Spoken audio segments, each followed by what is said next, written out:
Hello, hello, hello, everybody, and welcome back to your favorite podcast, Get Loud with Leadership. Today, we have two very special guests. We have our Tulane graduate and content creator, Brianna Self, and we also have our fifth grade student from U High, Charlie Smart. And today's topic, we're going to be talking about something very important. It's overcoming adversity and having resilience in life, as life comes with all sorts of problems from childhood all the way through adulthood. So, first off, I wanted to ask you guys, have you ever experienced some sort of adversity, some sort of issue in your life? Are you still experiencing that? And would you say you're trying to overcome it or have overcome it? I've overcome it. I feel Okay. like that. What was it? It was bullying. Oh. And how long did it go on, and how do you feel like was it hard to get through? It wasn't hard to get through because I wouldn't say they were like they were trying to bully me, but I just kept my reaction like I don't care. And so they eventually stopped bullying because they were trying to get a reaction out of multiple kids, but Mm, I was the only one of the only one of the people that they could not bully. I like that. What Yeah, about that's you? great. Yeah, I think my most recent adversity was trying to get accepted into law school. So that's been a multiple year process for me. And I finally got in. So I think I Okay. overcame my adversity too. I'm probably about to have some new adversity Adversities. in law school. But, with law school, you have to take the LSAT. So it's a Yes. standardized test.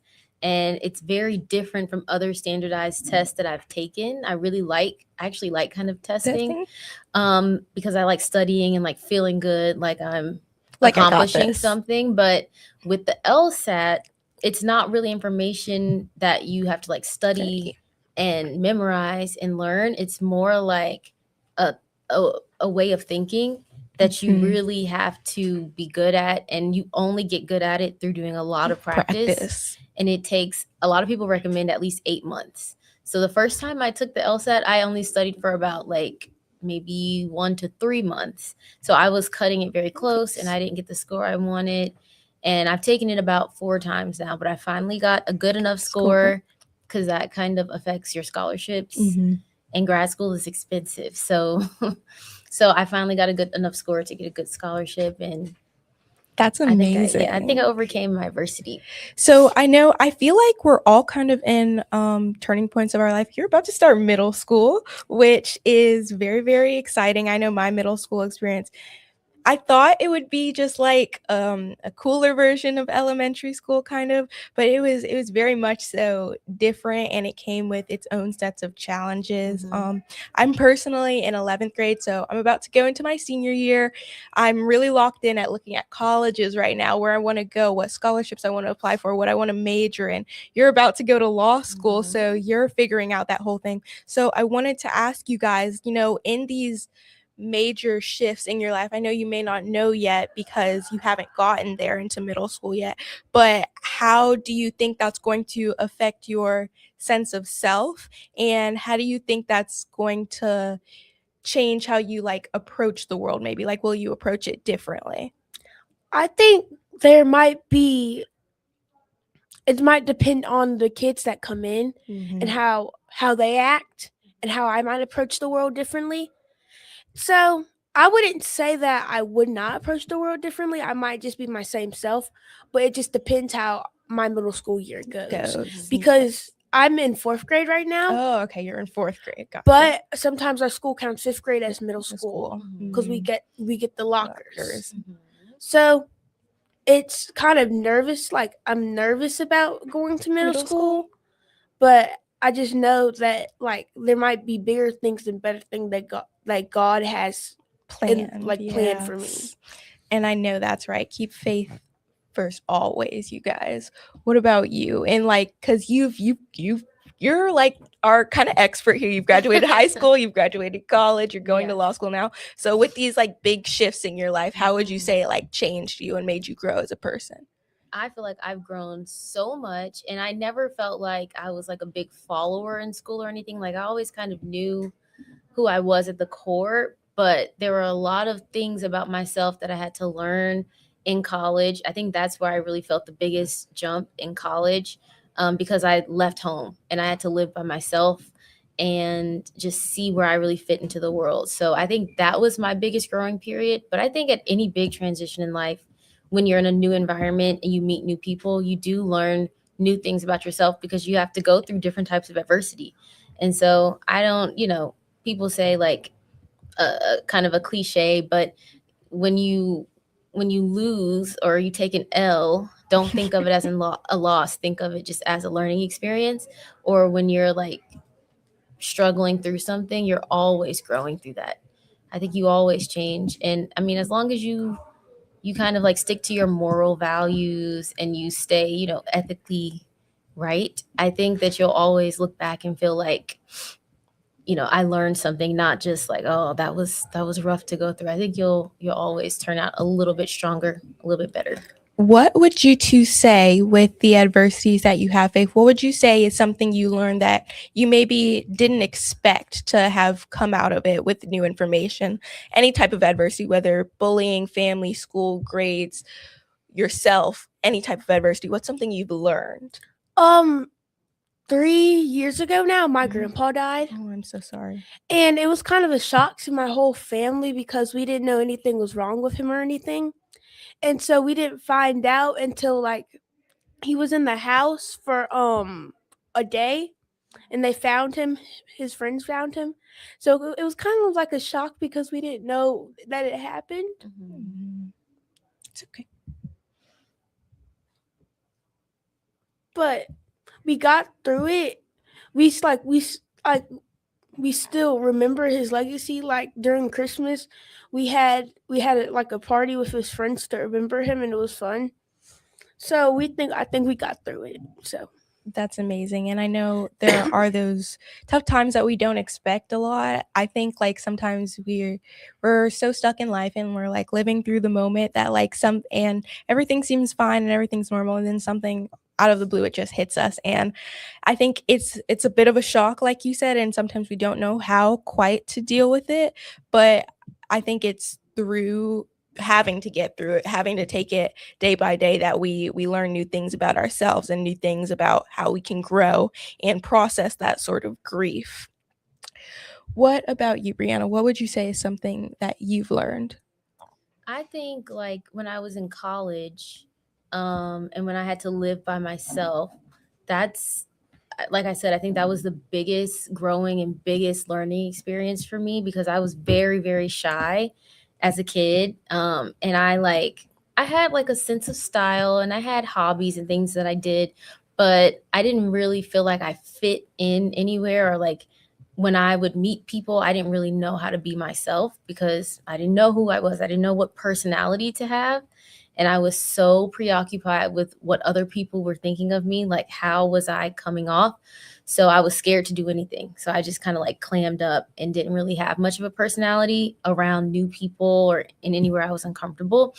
And so college was like just a lot of that because you're around people who are not your family, people that are complete strangers all the time. And I had, a little bit of friend drama, which we all have experienced. and I never had friend drama before that, but it was with one of my roommates. And for a while, I was just kind of like by myself. I mean, I was in different organizations and clubs, but I wasn't seeing my family every day. My friends, like your friends kind of become your family when you move away and go to college. And so I was kind of alone at that time because we weren't really contacting each other, my friends. And so I had no choice but to just get to know myself. And in that time, I was sad because I wasn't really interacting with friends a lot. But for some reason, like I can't even look back now and really remember exactly what happened, but I just was spending a lot of time thinking about what I like and who I want to be and what I like to do. And I really got to know myself and I really learned to like myself. And I think like that was a really unexpected growing point and change for me to go from like not really having friends to being like the most fulfilled that I ever felt, and just feeling kind of like very sure about who I was, feeling very confident, like in that time period, I came out of it with a personality that I didn't really have to think about. Like when I was around people, it was very easy to talk to them. It was very easy to just be myself. I didn't have to overthink social interactions as much anymore. And I just felt way more just sure of myself and like comfortable everywhere.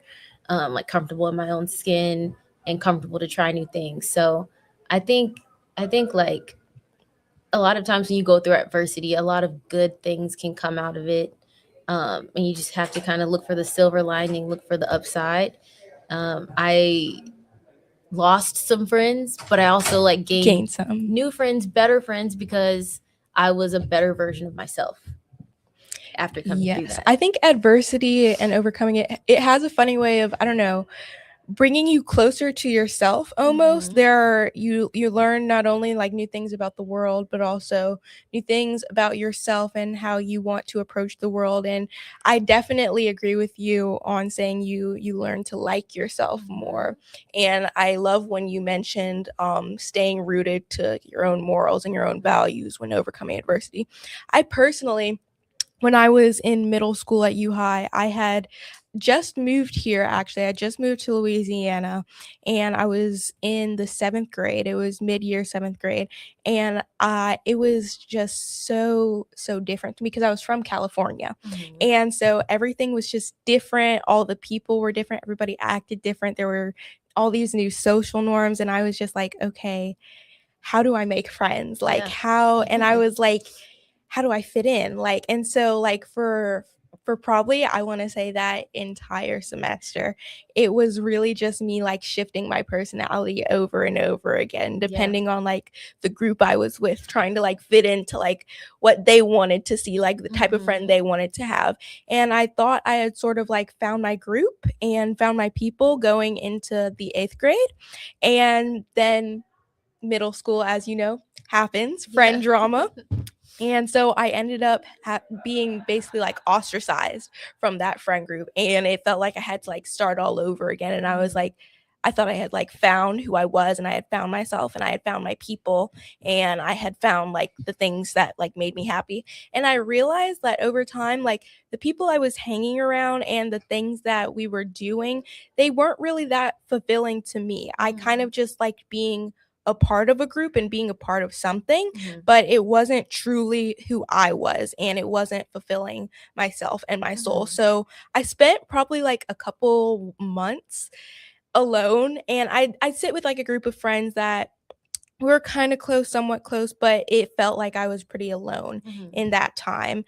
And it felt isolated at some points, but also, like you said, I got to really learn myself, and I got to learn the type of things I like, the type of things I believed in, and the type of people I wanted to be around. Because unfortunately, my last friend group had some very different morals than I had, and very different perspectives on a view of life. But I was just like, okay, I'll just go along with it because I want to stay in the friend group. But I learned that I had to stay rooted in myself, and I had to stay rooted in what I believed in. And I wanted the people that I surrounded myself with to share those beliefs, so that I kept myself grounded in those beliefs. So I think adversity and resilience really has a way of letting you get to know yourself and letting you get to like yourself, because I had also realized in the past I didn't really like myself. I was kind of just like doing whatever to make other people like me. And so when I stopped doing that, it was more so like, okay, I'm getting to know myself, like you said, because I didn't really know myself either, and I'm understanding to like myself more. So I know we've talked about kind of like the bad issues and the bad effects of adversity. What would you say is something you've grown to, that you didn't necessarily like about yourself, or that you wanted to change about yourself, that after facing these issues and these problems, you've grown to appreciate and grown to like about yourself? So y'all might think this is kind of weird. I used to not like having a bush, because sometimes, if you go to a predominantly white school, they might make fun of it. But one day, one of my friends walked up to me and said, "Ooh, I like you like that." And then I kept on wearing it because it made me feel good, because I liked it wearing a bush. But then I thought I was going to get made fun of for it. At the time, I was what you guys call popular, like the popular group. Mhm. So I was trying to wear like fit in, wear like straight hair. But I found out people will like me without a bush. It doesn't matter. It doesn't matter if you have hair, or it doesn't matter if you don't have hair. Mm-hmm. Just be yourself. So I just learned to be myself, and I just stayed in that same friend group. I made new friends, and all worked out. I love that. great. I know, especially going to U High, I also had that issue with the hair, and I would constantly straighten my hair at U High. And in 8th grade, after shifting out of that friend group, I was like, you know what? I'm going to wear my hair curly because it was so damaged at that point. I was just like, okay, I've got to stop this. I've got to cut this out. And now I wear my hair curly all the time. Yeah, it's and beautiful. I really like it. Thank you. So what would you say is something of yours that you've come to like about yourself? I would say, like, when I used to really be shy, I mean, I had a personality. I just didn't know how to show it. I wasn't comfortable enough showing it. I really like who I've like grown to become. I'm still an introvert, which a lot of people I think confuse, or they think it's the same thing as being shy. But introversion is really just when you're more you're drained when you're around people too much, versus being shy is when you're like scared and you don't like want to express yourself. But I love being around people. I love talking to people in moderation. Yes. Like I do need you kind of like you re-energize yourself when you're alone. You need like some time to refuel, versus extroverts, they feel drained when they're alone too much. Like they need to be around people, need to be interacting. So I'm definitely an introvert. I still like alone time, but now like I don't have as much social anxiety.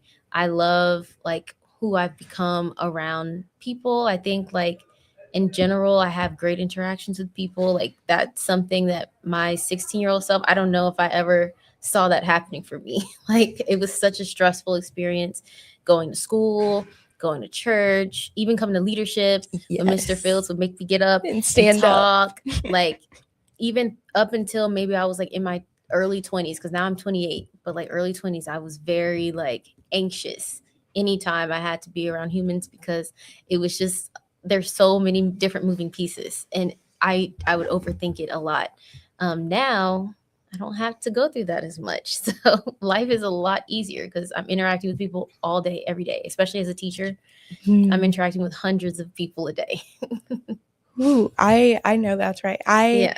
The shyness and stuff. I think I used to be kind of shy, but I don't know if it was necessarily shyness. I think it was a hesitance to like show my real personality, kind of, and like a fear of judgment. Yes, it was more so a fear of judgment, but like being at leadership especially really helped me with that. I think running for office, running for these elections, because you know, when I first started leadership, I was, when my mom was like, okay, stand up, say who you are, say your name, I was like, I don't want to. I remember on leadership trips when we would go, sometimes my mom would come with me, sometimes she wouldn't, and I'd just be like, please come with me, I don't want to go alone.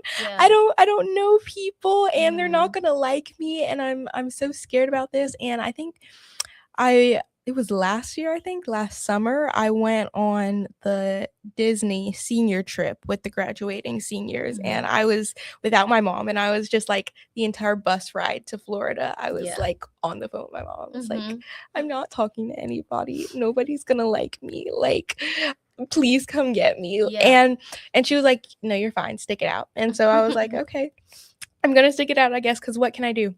And so we get to the hotel, I'm hanging around all these people, we're going to like the Disney not the Disney parks, it was like a little like Disney town, kind of like a shop every night. And so I'm hanging around all these people, we're going to get hibachi afterwards, and I slowly start opening up, and like the people around me, like they were like, oh, we've been waiting for you to like open up. And I was like, wait, really? I thought you guys didn't like me.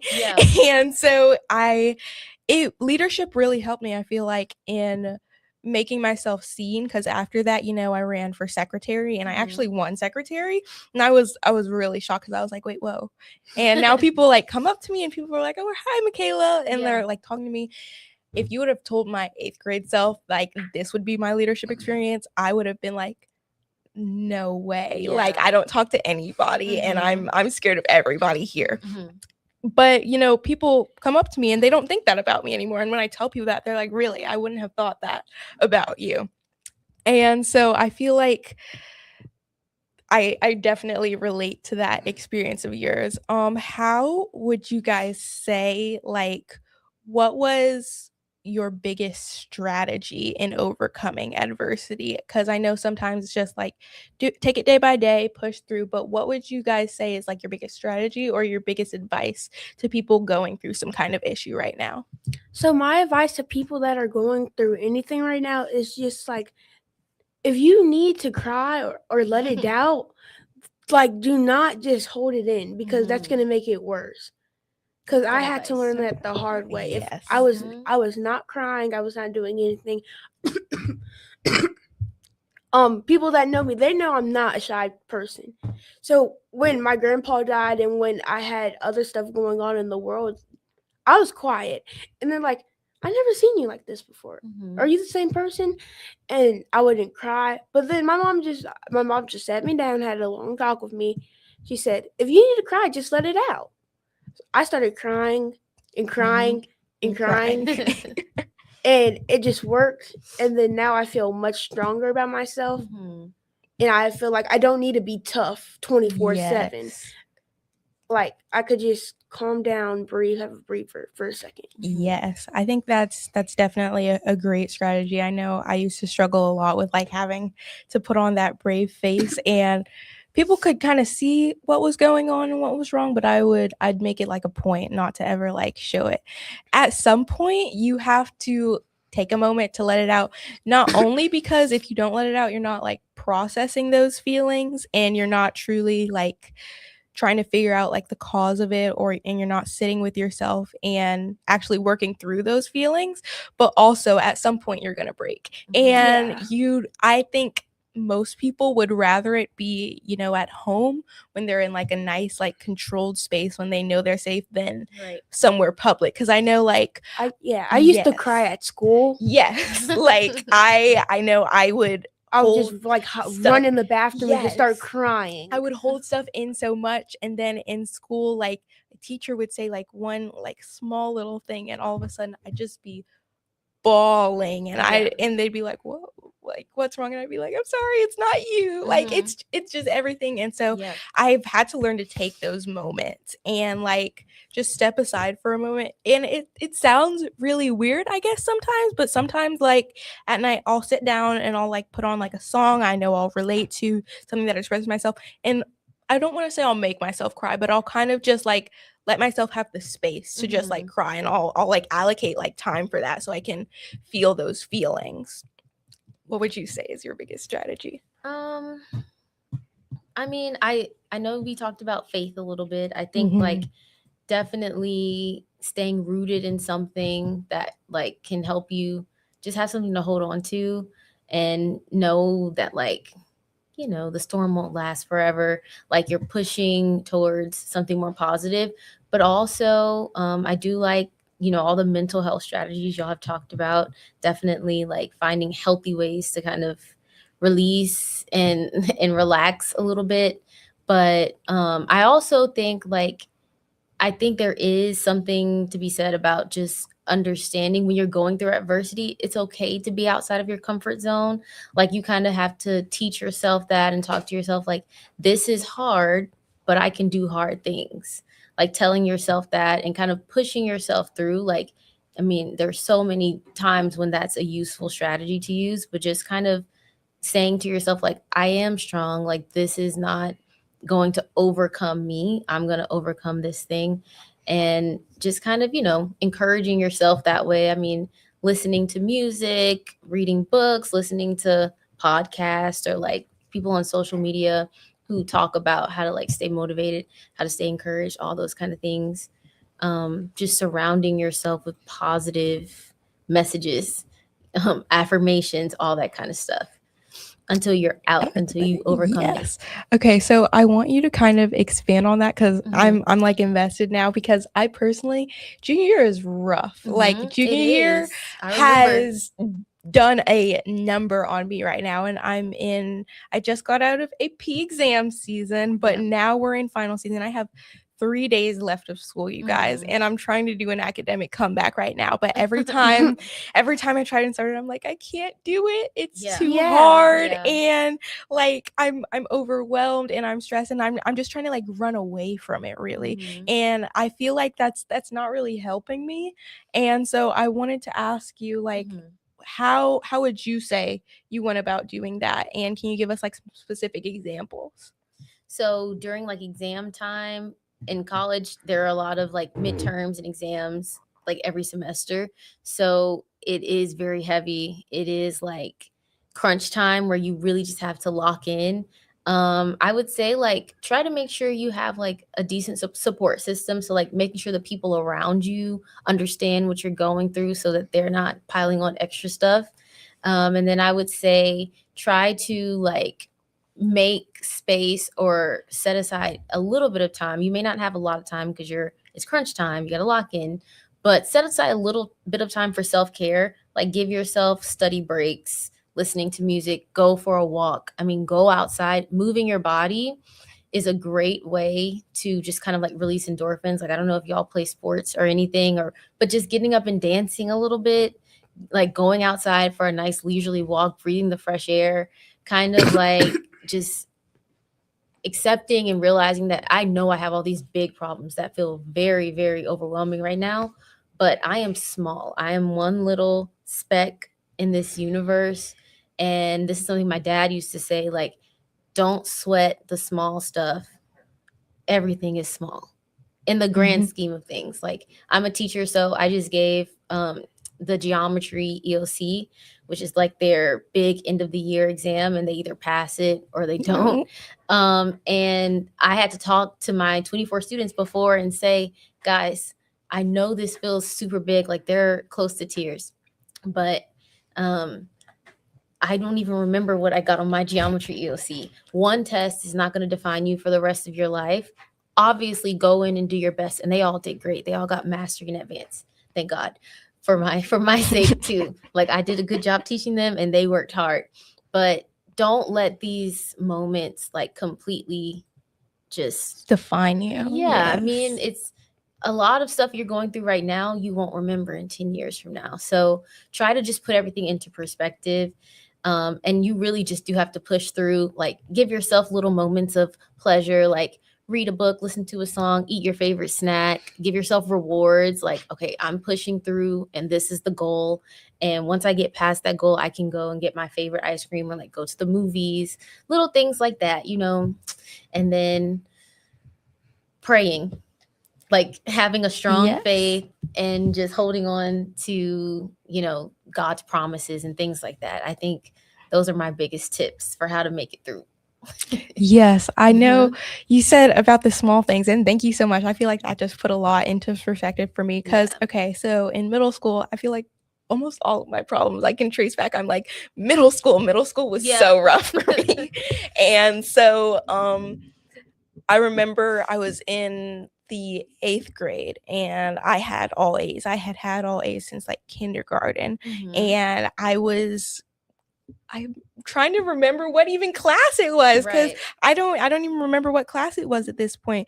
I think it was Louisiana history. I think I had a B in Louisiana history and it was final season and I was like, I don't know how I'm gonna raise this B up. And I was like praying. I was like, I'm hoping I'm gonna get an A. I'm hoping I'm gonna get an A. I didn't get an A. I got a B. And when I got home, I bawled. For probably like 3 days, I was just inconsolable. And my mom was like, it's fine. You'll be okay. You're going to be okay. And now I'm a junior and I'm thinking back at that. That was what, like 4 years ago? And I'm like, I don't care. Like it really truly didn't matter. It didn't change my life for the worse. It didn't make me less intelligent. It didn't make me less smart because I don't know. I was so focused on that like grade. I was like, so if I get a B, I'm not going to be smart anymore. Like if I get a B, like my life is just over. No college is going to want me. Like I'm going to be a failure for the rest of my life. Did you get a high B? Yes, I got an 89. See, like that's nothing to like they're going to accept They're you if gonna you still get a accept me. B. They don't Yes. even look at your They don't middle look school at your middle school grades. grades at all. They look at your high school grade and what you got Yes. on your like at your like on your SAT. Yes, and so I got a B again sophomore year in biology. And it was so SJ hadn't changed their rule yet, so a 93 was still an A. I got a 90 B, and I was just like, so this is it. I'm not getting into college.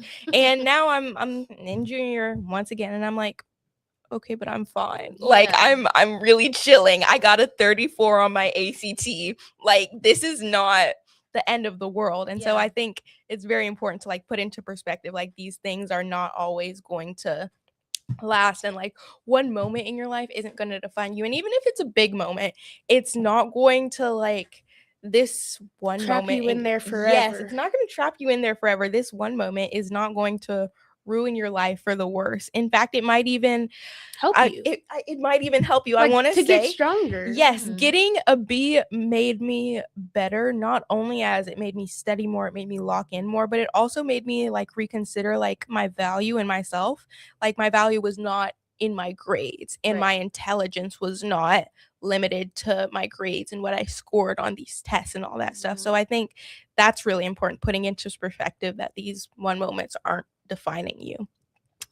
And so I just wanted to bring up another point you made. Telling the people around you that you're going through something.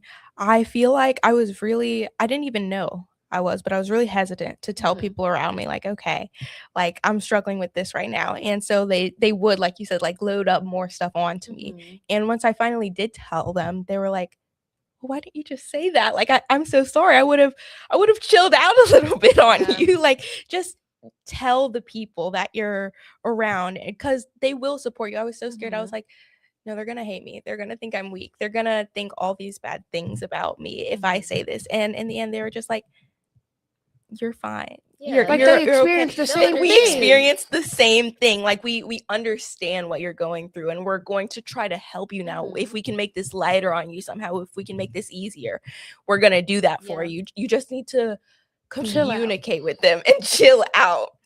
So I Right, feel like yeah. that's the most important thing. I feel like definitely easier said than done, but at the end of the day, chill out. And that's my advice. Chill out. Yeah. And so thank you guys for having this conversation so much. I feel like not only has this made me feel a little bit better about like the stuff that I'm going on and dealing with right now, but Mhm. I don't know if this has made you guys like feel better, stronger, knowing like these same people are going Yes. through it. And do you guys have any like closing things you want to say to the audience? You got this. Whatever you're going through, you'll make it out. Just hold on. Keep pushing through. Like it's like a storm. The storm is eventually gonna end. It's Mhm. like not always gonna be. It's not always gonna be here. Like examples like Hurricane Katrina. Was it always here? No. No. New Orleans had a problem. They pushed through it. The most of the stuff they rebuild, you see them more happier now. So Mhm. that could be you. Like you don't, Yes. like it's not a storm 24/7. You could push through it, and the storm could stop. I Mhm. love that. And so thank you guys so much for watching, and thank you to our special guests, Brianna and Charlie. I loved having you guys, and Thank I loved this you. conversation. This has been one of my favorite podcasts. I will see you guys next week for another episode of your favorite podcast, Get Out with Leadership, and remember, push through the storm. Bye, guys.